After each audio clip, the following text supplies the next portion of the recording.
police draw their weapons in Hong Kong? Will months of protests be stopped with force? Or will there be a peaceful resolution?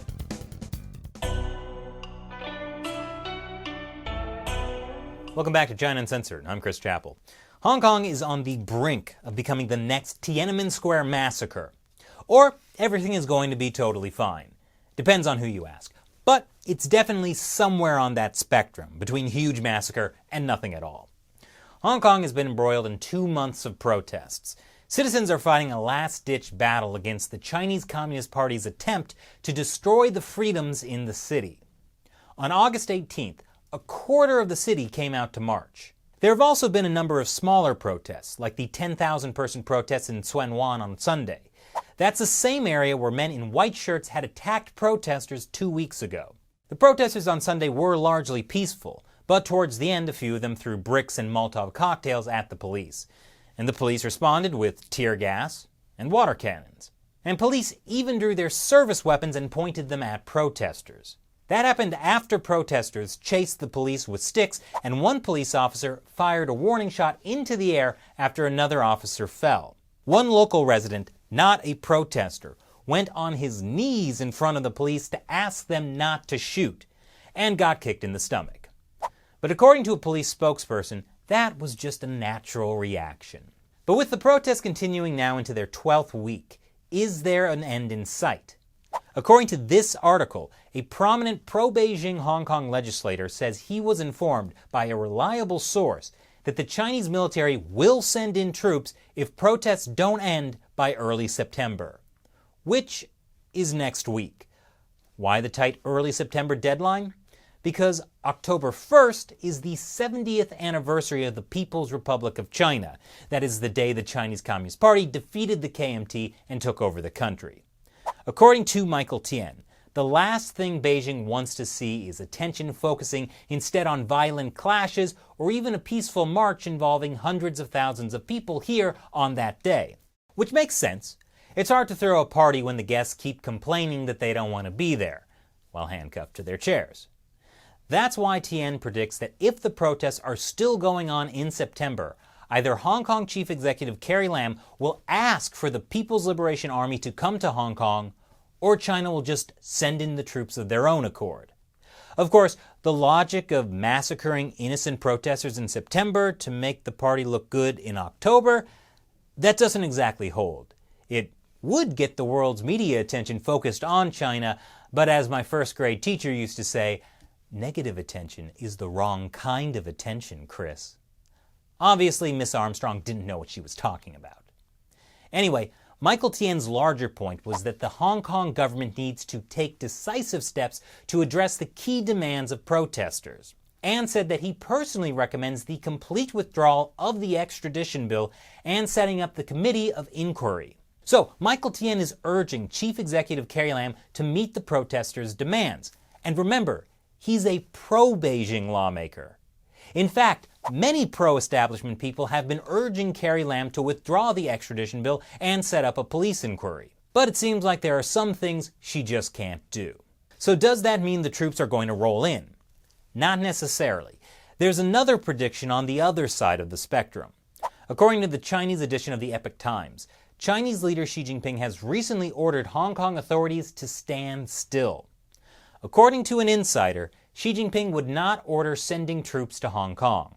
Because, as Xi Jinping's first grade teacher used to say, negative attention is the wrong kind of attention, Jinping. Wait, Xi Jinping had Miss Armstrong too? But more importantly, U.S. officials have threatened to tie U.S.-China trade to a peaceful resolution in Hong Kong. And while Xi Jinping may not care about human rights, he does care about the Chinese economy, because he needs a strong economy to stay in power. But it's important to note that both the Epoch Times and Michael Tien's statement rely on insiders and reliable sources, so it's hard to tell who's right. But one thing is clear. Even though the Chinese Communist Party isn't sending in the troops yet, that doesn't mean they're not fighting back. From a propaganda campaign designed to make the Hong Kong protesters look like violent rioters, to having police infiltrate protesters, to encouraging violence against the protesters, to forcing companies to condemn the protests, the Chinese regime is trying to turn the rest of Hong Kong society, and really the rest of the world, against the protesters. But it doesn't seem to be working. Hong Kongers have staged a variety of peaceful protests over the past few days. From this extremely boring march involving thousands of accountants, yes, accountants, to this also very boring protest by relatives of police officers. And then there was its actually quite impressive human chain. See, 30 years ago, 2 million people joined hands to form a human chain across the 3 Baltic states, Estonia, Latvia, and Lithuania. They were calling for independence from the Soviet Union. The protest became known as the Baltic Way, and those were in the days before Purell. Well, on Friday, the 30th anniversary of the Baltic Way, hundreds of thousands of Hong Kongers joined hands in a similar protest. They were calling for, police to not hurt people and stuff. They spread out across Hong Kong Island and parts of Kowloon. They even climbed up Lion Rock, where 5 years ago protesters hung this banner for the Umbrella Movement. It looked kind of awesome this past Friday night. And it's also a pretty bold symbol that the people of Hong Kong are going to come together no matter what. And so the Chinese Communist Party might not want to risk sending in the troops for a massacre unless they're prepared to massacre millions of people. Oh, and all the journalists.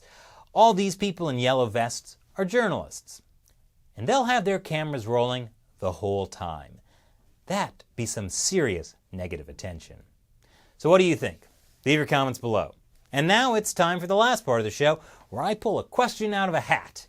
It's a reward for the fans who support China Uncensored by contributing to us through the crowdfunding website Patreon. Joe Rui asks, is the new bridge between mainland China and Hong Kong the likely path of the upcoming invasion by the PLA? Good question. It sounds like you're talking about the new Hong Kong-Zhuhai-Macau bridge, which was opened 10 months ago. The bridge was designed for an invasion, but not the military kind, the economic kind.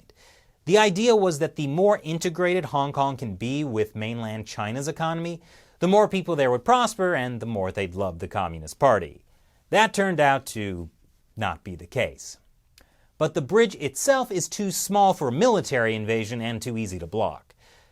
Also, the bridge from Zhuhai and Macau only goes to Lantau Island, and from there, troops would need to cross 2 smaller bridges to get to the new territories, which is the main landmass of Hong Kong. The best place to launch a ground invasion is from Shenzhen, which shares a border more than 12 miles long with Hong Kong. And that's why the People's Armed Police have been using Shenzhen for drills. General practice drills. Thanks for your question. And thank all of you for watching. Support our continued coverage of Hong Kong by pledging $1 or more per episode through the crowdfunding website Patreon. YouTube is demonetizing all of our Hong Kong coverage, so we really rely on your support. Go to patreon.com/China Uncensored to learn more. Once again, I'm Chris Chappell. See you next time.